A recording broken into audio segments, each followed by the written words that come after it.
Assalomu alaykum, hurmatli talabalar. Navbatdagi darsimizni sizlar bilan birgalikda davom ettiramiz. Bu yangi Yevropada yangi davrda psixologik yana rivojlanishi. Bundan o'tgan davrda e, o'rta asrlar davri edi. Undan avvalgi darsimizda ko'rib chiqdik. O'rta asrlarda o'sha antik davrlarda nimalar bilan farq qiladi. O'sha Avgustinni qarashlari unda birlamchi psixologik e, jihat xususiyat sifatida nima shakllantirilganligini bundan avvalgi darslarda ko'rib chiqdik. Endi bugun yangi davr Yevropada aslida psixologiyani rivojlanishini o'ziga xosligini sizlar bilan birgalikda ko'rib chiqamiz. Xo'sh, bu davrdagi olimlardan eng avvalida Rene Descartesni ajratib ko'rsatamiz.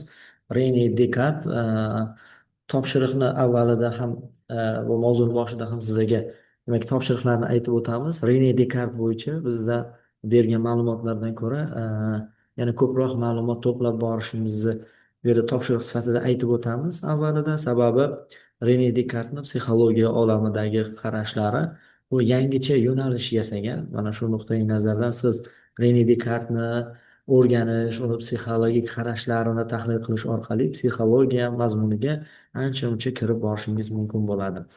Rene Descartes yashagan davrlari bu ekranlarda sizga ko'rsatilyapti. O'sha 1696-1650 yillarda Yevropada uyg'onish davri, yangi davrda, demak bu yerda namoyanda sifatida ko'rinyapti. Bu olimni boshqa olimlardan tubdan farq qilib ajratib turadigan narsa u har qanday nazariyaga e, u xoh psixologik bo'lsin, xoh boshqa jihatdan bo'lsin shubha bilan qarash. Ya'ni nimaga aynan shunaqa? Boshqacha bo'lmaydimi? Boshqacha yondashuv qanaqa bo'ladi degan nuqtai nazar bilan qarashini bu yerda ko'rishimiz mumkin bo'ladi. Va o'z shubhalanuvchilari bois eng haqqoniy bilimlarni jamladi degan qarashlar ham mavjud. Va u o'z shubhalari asosida barcha narsani inkor etishi mumkin deb hisobladi. Ya'ni e, asoslanmagan, talqin qilinmagan fikrlarni hammasini bu yerda inkor etish mumkin degan tushuncha bor edi va e, uni bu e, qarashlari, izlanishlari oqibatida men fikrlayapman, demak men borman, mavjudman degan ibora yuzaga keladi. Mana bu tamoyil asosida yashaydi. Bu ibora judayam mashhur, ya'ni men fikrlayapman, demak men mavjudman, men yashayapman degan tarzdagi fikrlar judayam mashhur. Bu aynan o'sha Rene Descartesga tegishliligini ko'rish mumkin. Ya'ni insonni borligi, mavjudligini asosi uni fikrlashi degan tushunchani bu yerda tamoyilni oldinga surilganini guvohi bo'lishimiz mumkin bo'ladi. Endi Rene Descartesni ongni tarkibiy qismi sifatida g'oyalarni uch turini ajratib ko'rsatadi bu yerda. Birinchisi inson o'zi tomonidan shakllantirilgan g'oya. Hech qanaqa ta'sirlarsiz o'zi tomonidan shakllantirilgan g'oya deb bu yerda ko'rsatib o'tib ketadi. Bundan tashqari o'zlashtirilgan g'oyalarni o'rganish, ya'ni bu yerda e, bilim olish, boshqalar bilan muloqot va kitoblarni o'qish jarayonida orttiriladi bu narsa. Bu turdagi g'oyalar bir nechta shaxslar malakasiga asoslanganligi bois haqqoniyligi ortadi. ha. Agar u bir o'zi yoki ma'lum doirada bo'ladigan bo'lsa, bu yerda subyektivlik xususiyati yuzaga chiqishi mumkin. Buni inkor etadigan, ya'ni haqqoniyligini bu yerda oshiradigani bu turdagi g'oyalar bir necha shaxslar tomonidan yaratilishi bilan belgilanyapti. Keyingisi tug'ma g'oyalar deydi. Faqatgina tug'ma g'oyalar inson ongida paydo bo'ladi. Va insonni asl mohiyatini, toza fitratini, tabiatini ochib beradi degan qarash bo'lgan o'sha Rene Descartesda. Bu bilimlar shunchaki aniqligidan mantiqiy fikrlar, sezgi xususiyatlar ishtirokini talab etmaydi deb bu yerda bildirib o'tadi. Dekartga ko'ra endi e, ruh tanani ruh va tanani bir-biridan alohida sifatda ta'riflaydi. Ularni bir-biriga aloqasi ruh tanani ichida bor. Shuning uchun aloqasi bor, bo'lmasa umuman aloqasi yo'q degan narsani e, ilgari surdi. Endi qarang, bu yerdagi psixologiyadagi bir kashfiyot sifatida qaraydigan narsa u ruh makoni haqida gapiradi.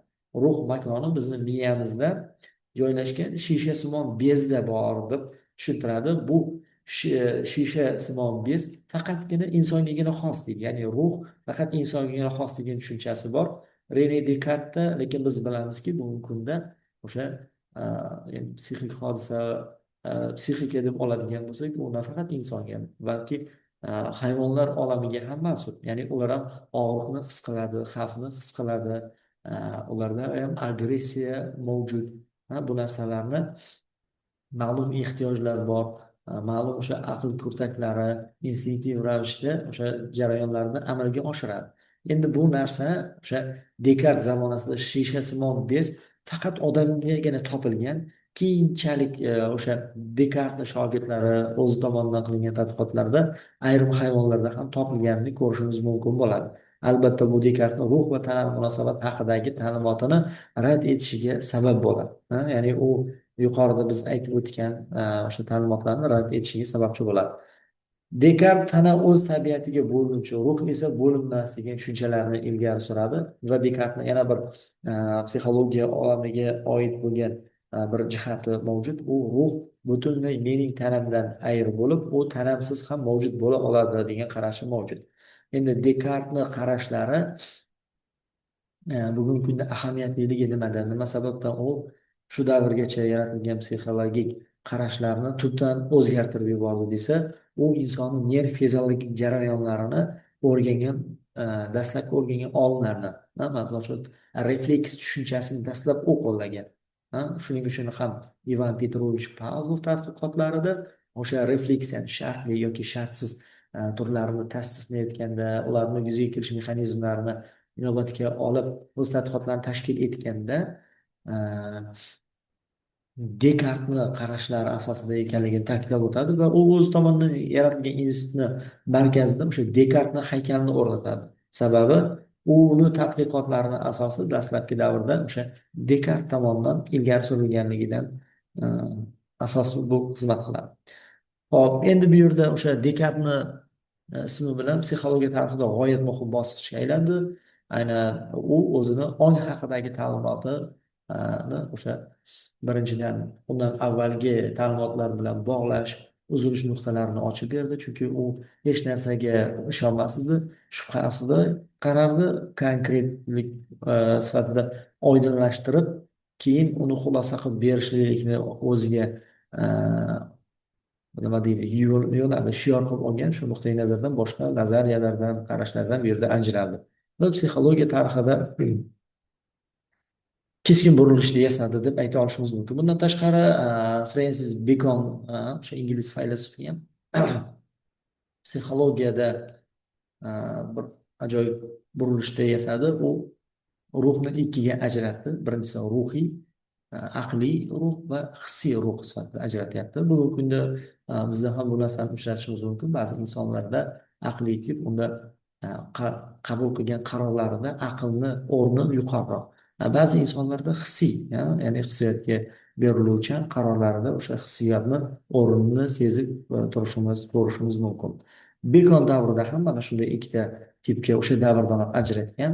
Birinchisi ilohiy nafasdan kelib chiqadi deyapti, ikkinchisi moddiy bo'lib barcha organik mavjudotga xosdir deb ajratib o'tadi.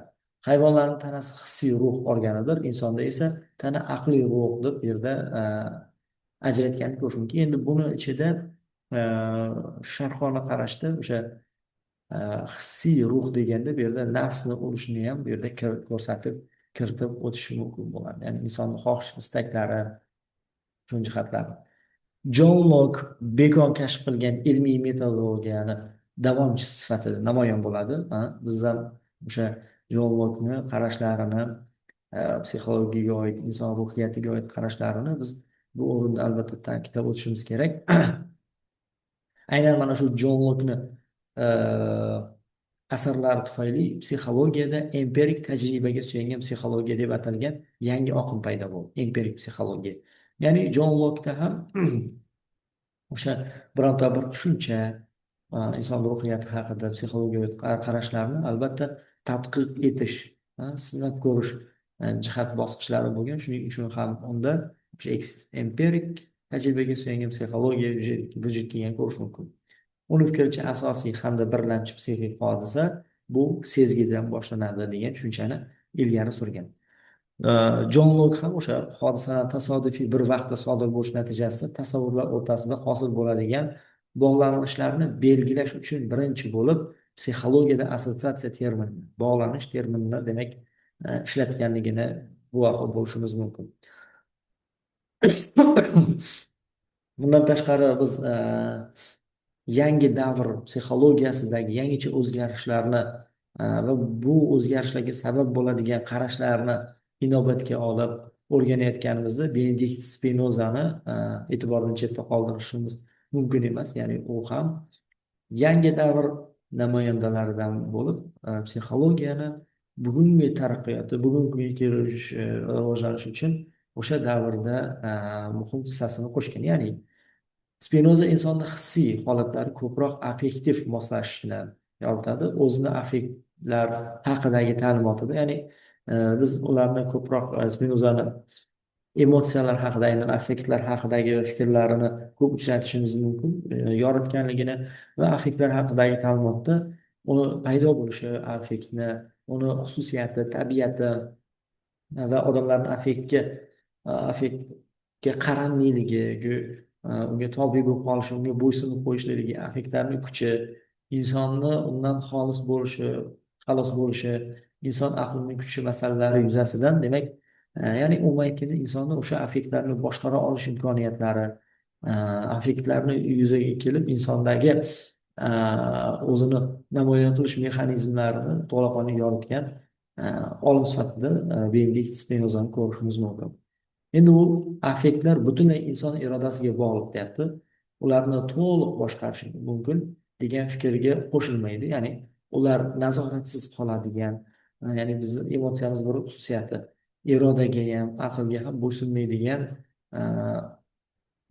shaxs xususiyati, inson ruhiyati sifatida berib tasvirlaydi. Bu borada u affektlarni inson ustida o'tkazadigan hukmronligi haqida ko'proq fikr yuritadi, ya'ni mutlaq hukmronligicha.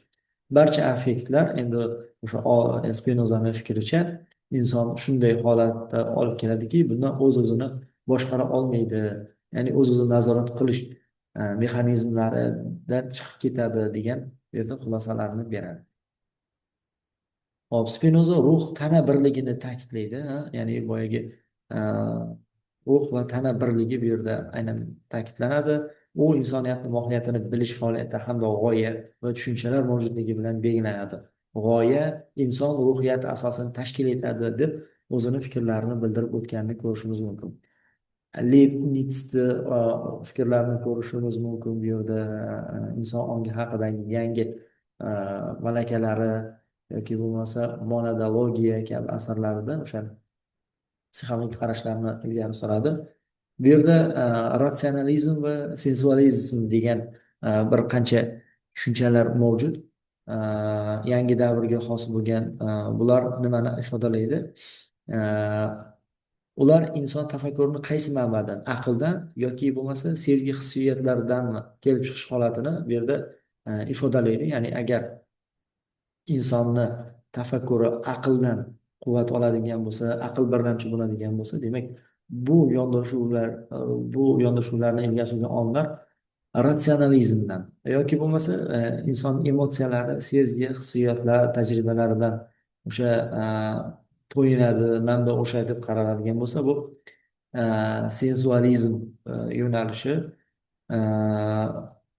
tarafdorlari sifatida bu yerda tilga olinadi. Bu o'sha yangi davrni o'ziga xos bo'lgan bir jihati sifatida namoyon bo'ladi. Hop, bular haqidagi to'liq ma'lumot albatta mavzularimizda joylashtiriladi. Sizlardan o'sha modulga joylashtirilgan topshiriqlarni bajarib, bilimlarni mustahkamlab olishi yana so'raladi.